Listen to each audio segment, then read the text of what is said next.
Hello, I'm Sandy Potter. I'm Michael L., and welcome to Ageless Living. We're happy to join you once again from our home studios as we continue to stay home and stay safe. Well, it's hard to believe, but Halloween is upon us. It's that time of year where we're all a little more in tune with the idea of ghosts being among us. That's right. And if you've ever had an experience that left you wondering if you had had contact with a ghost, there's a nearby group that specializes in investigating paranormal activity. Yes, I sat down this week with Ken DeCosta, the founder of Rise UP Paranormal. Let's take a look at our virtual discussion. Ken, welcome, and thank you so much for joining us today. It is my pleasure to be here. Thank you for having me today. This is going to be a lot of fun. So Rise Up Paranormal is a volunteer organization that specializes in the investigation of paranormal activity.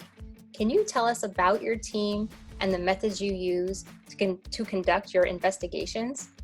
Yeah, sure. I mean, really simply, this is 45 years this year that I've been doing this. I started when I was 18, and Rise Up actually started 13 years ago in 2007. It was a group I founded with my son, and we decided to get together and pool our resources to go out and investigate these claims. I think our mission has always been to be objective and not be believers or skeptics, but to document, gather data as much as we can so we can arrive at a reasonable conclusion if a certain location actually is active or there's a rational explanation for things.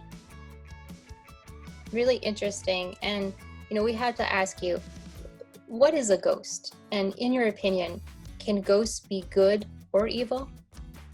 Yeah, I think that when you define a ghost, the way I look at it is there are ghosts and there are spirits. And here's the explanation. A ghost typically, to me, my humble opinion, is when you're sitting there and you see a figure walk through your living room and go through the wall, right? The classic movie, TV ghost.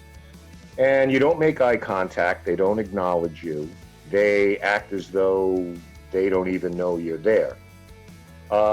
Basically, these are harmless. And even though it scares the bejesus out of you, you're actually tapping into maybe the past energies that still remain in that location, what we call residual energy. So it's just you're at the right circumstance, the right place, the right time, you see something like that. A spirit, to me, still retains human characteristics as far as personality and so forth. And they also have free will. And what that means is they can choose to communicate with you. They are able to do that if they're willing to do so. And they can come in visitation or they can come and go as they please. But they retain that human characteristic. And those are the spirits that a lot of times will respond to you or acknowledge you. So it's kind of two different things. As far as can ghosts be good or bad, again, I go back to personality traits. In all the years that I've been doing this, we hear so much about the demonic and the evil and everything. And I don't think in the time I've done this, I've ever encountered anything like that. It is extremely rare, and I think it's more a case of those spirits that I'm talking about that have free will, that retain characteristics from their human life. If they were just bad people, then it stands to reason if they don't become enlightened that they're going to remain bad people looking to do some mischief or harm. Likewise, there are ghosts who come in visitation. We've had many cases where children have picked out pictures of their grandparents that had passed before they were born, never met, and just somehow pick them out of a picture and say, oh yeah, that's grandma. She talks to me. So, there are, I don't want to say good ghosts, bad ghosts, but for lack of a better term, I guess that's the best way to describe it. Some mean no harm. Again, it can be a pretty frightening experience. There's no question about it. But I think it has to do with retaining whatever qualities they had as humans when they existed. That makes a lot of sense. It's been really interesting. We had to ask you this question. What are some of the creepiest things or places that you've encountered in your research over these many years?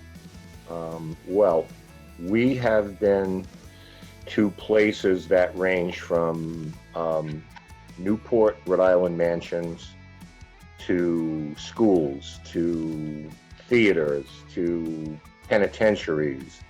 One time we were actually called in on a military base to go in with a security clearance, very hush-hush, because nobody wanted to know. But there were things that were going on in there.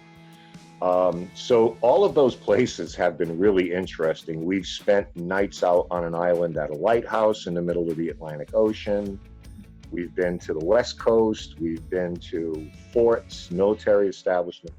So there's been a lot of interesting places. As far as like creepy places, it's never gotten to the point where we've ever been driven out of a place and had to flee for our lives or anything like that. There have been some startling things that have happened over the years where there have been a couple of cases where I literally have seen an apparition, a full-bodied apparition, once of a child, once of a grown man. And this comes from somebody who just isn't necessarily looking for ghosts. I'm just looking for the truth. So when someone who's rationally thinking like I am sees something like that, you say, okay, there's something going on. So that's pretty startling. One of them was in a Newport mansion, Belcourt Castle it was called. And there were a lot of things that happened. Doors are opening and closing, things like that, rocking chairs moving, and we were all able to document this on video. And yeah, it's rare, but it's pretty amazing when you do that. But one of the most frightening things, I have to tell you this, only happened a few months back. We were at a church in Middleborough, Massachusetts. The pastor had asked us to come in because one of the volunteers had on multiple occasions seen this man with a kind of like string tie and a bowler hat, and obviously not from this era. And she'd witnessed him 2 or 3 times, was very unsettled by it. So the pastor said, listen, very quietly, can you folks come in and just tell us what's going on? So everyone left. They had a youth meeting that night and everybody went home. So around 10 p.m. we started. And right about that time, we heard the most god-awful rattling of, it sounded like doors being rattled, and there were only 3 of us there. We looked at each other like, what is that? We couldn't find it. So we came back in, and maybe 5 minutes later, it started rattling again. And then it was at that point we realized that the doors, these big cathedral-style oak doors, maybe like, 3 inches thick, were rattling as though someone from the inside was throwing a shoulder into them or kicking them. So I said, oh my God, like I could not believe this. So I had them put a camera across from the doors, and as they approached, one of my people pulled out their cell phone camera. It's really grainy, it was kind of dark, there were no lights on. But he followed their path to the doors, and just when they reached the door, you hear this god-awful banging again. And to me, that's the very definition of paranormal, because there weren't trucks going by. There was only 3 of us. There was no one inside the church. But yet these doors were rattling almost as if someone was there saying, you know, we're closed. I don't know you people, and you're not supposed to be in this church.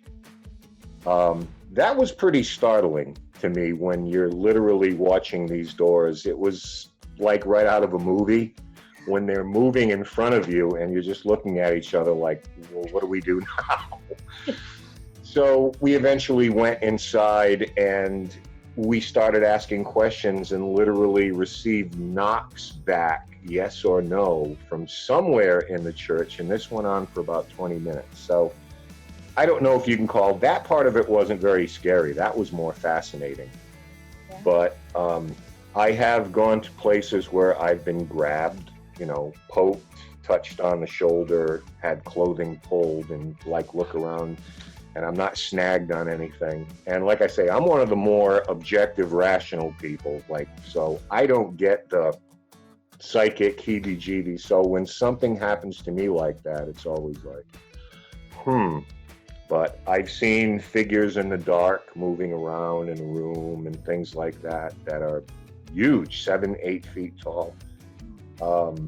So I'm always cognizant of your mind playing tricks on you, but after I figure all of that out, then I have to say that some of these things they've been pretty startling to me over the years, especially when a voice comes out of nowhere and you're looking around, you're the only person in the room, but there's a woman's voice or something like that. Those are the things that just make you go, just kind of give you the woolies for a minute.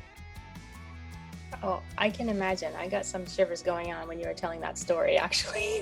It's like I say, it's never been to the point we've been driven out of a place, but there have been moments that we were kind of concerned about what was going to happen next, like footsteps coming up a set of stairs, the doors are closed and they stop at the door, and then you just go over real quick and you open it and there's absolutely nobody there.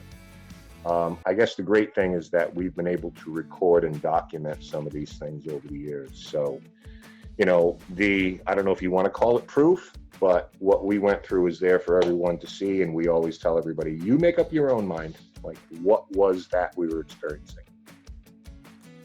Sure.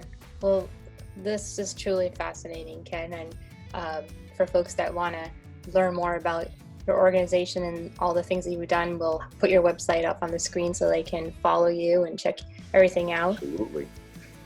Absolutely. I also want to mention, for anybody who's on these things, computer savvy, we also have a YouTube show that we do at Friday nights at 9, where we bring guests on from this and we get into conversations. It's called Dead Air, and it's on a YouTube channel called the Paranormal Channel. So if you want to see more, hear more, and this interests you, we bring some great people on from television, and some of the people you see on TV, those paranormal celebrities, and you get to kind of pick their brains a little bit.